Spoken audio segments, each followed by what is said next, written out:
eyeshadow palettes broke, so I figured, why not declutter my makeup?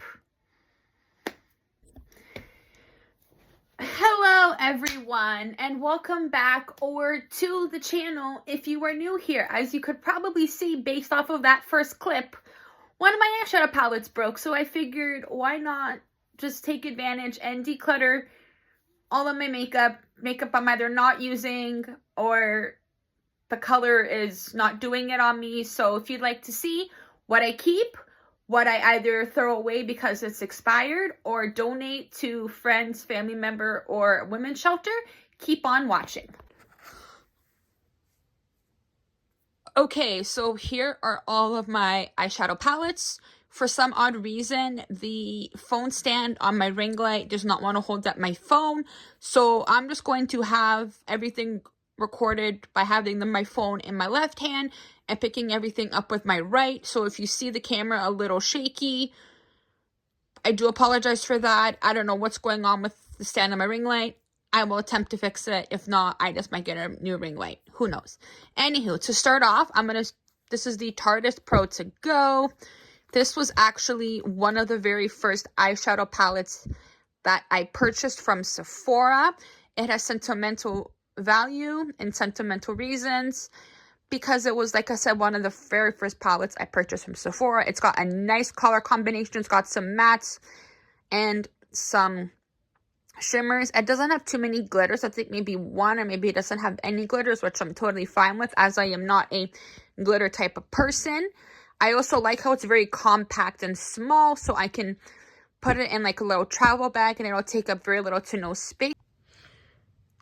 So the next palette is the Soft Glam 2 by Anastasia Beverly Hills, which is essentially a mini version of the Soft Glam. And I'm a big fan of the Soft Glam, so I know for sure I will love the Soft Glam 2 palette.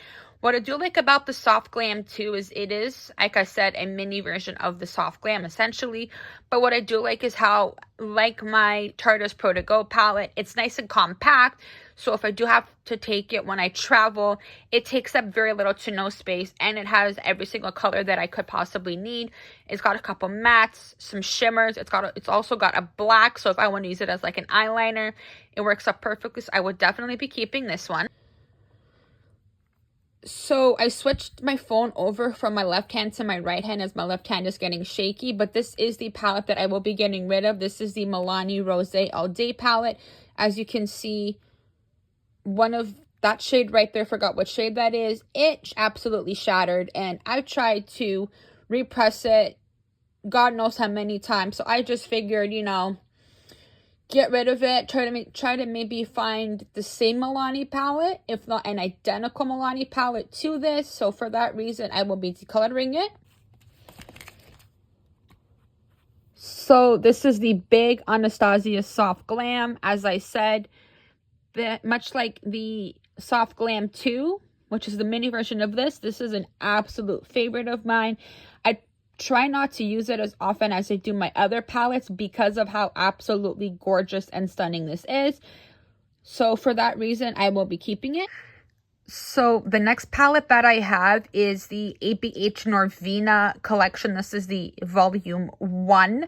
This palette is absolutely stunning. I do wish that instead of it being A1, A2, A3, and so on for the colors did actually have names. But you know what? I'm going to give it the benefit of the doubt, and I'm going to try it out. I actually do see some gorgeous colors, and I cannot wait to create a bunch of looks with this. For that reason, I will be keeping it.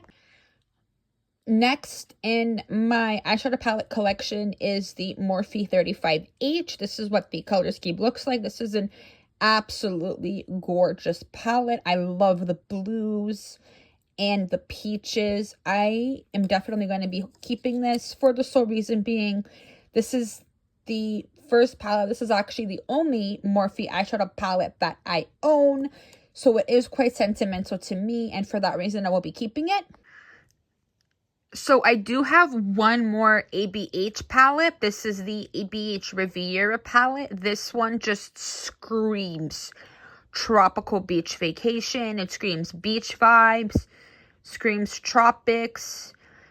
I have not used this palette yet, as I'm trying to use up other palettes in my collection before I use this. But I definitely think I will be using this potentially in the summertime. If not, definitely next time I go away, whenever that will be. So for that reason, I will be keeping it. All right, so this one is the Too Faced White Chocolate Bar palette. This is also the only Too Faced eyeshadow palette that I own. And for that reason, I will be keeping it as, like I said, only Too Faced eyeshadow palette that I own. So it is very sentimental to me. And I absolutely love the Raspberry Rose and the Frosted Apricot shades. I've tried this palette out before in the past and love how it actually held on all day. So for that reason, I will be keeping it. So next are my Urban Decay palettes. I have the Naked 3, which is the very first Naked palette that I purchased. Then I have the Naked Heat and the Naked Cherry. I'm going to keep all three of these. Main reason being, I'm pretty much almost done the Naked 3. The Naked Cherry, I love how I can create like a little Valentine's Day look, maybe some spring looks.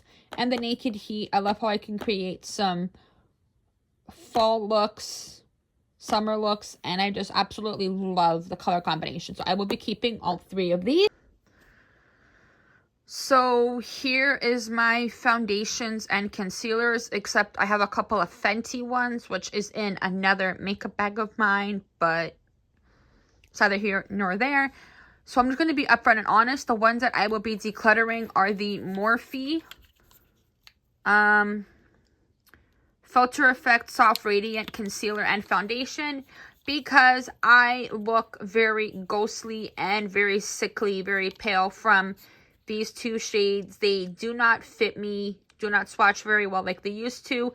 So for that reason, I will be decluttering those two, and I will be keeping the rest of these foundations and concealers. So I'm going to be keeping the Guerlain Terracotta Le Teint, the both Too Faced, as I have the matching foundations in a different makeup bag. I'm going to be keeping the ABH Luminous Foundation until I can find another one for like a re-up. This is in the shade 220N. I'm also in the shade 240N and 270C, as depending on the time of year and how deep my tan is, I can easily go to 240 if I have a slight tan, and I can go to 270C if I have a deep enough tan. So I will be keeping that. And these are all the foundations and concealers I will be keeping. So 2 more things that I'm going to be getting rid of, just because I pretty much used them all up to the point where I can't use them up again, because there's very little to no product left in it. And it is the NYX Shine Killer Primer. It's basically got like maybe some in there. No point. I'm just going to get rid of it. And I'm also going to declutter the Benefit Gimme Brow in the shade 3. It's old. I've also used it all up. I'm going to be buying a new one soon. I do have the Gimme Brow in the shade 4, which is the color I use whenever I dye my hair a different color. So I will be getting rid of that as well. So this is what I'm going to be getting rid of. Unfortunately, it is not as big of a declutter as I had liked it to be. But you know what? That's fine. I'm probably going to go through more of my makeup, slowly start using it up, figuring out what I like, what I don't like, keep what I like, declutter what I don't like. Thank you guys so much for watching. I love you guys so much, and I'll see you in the next one. Bye.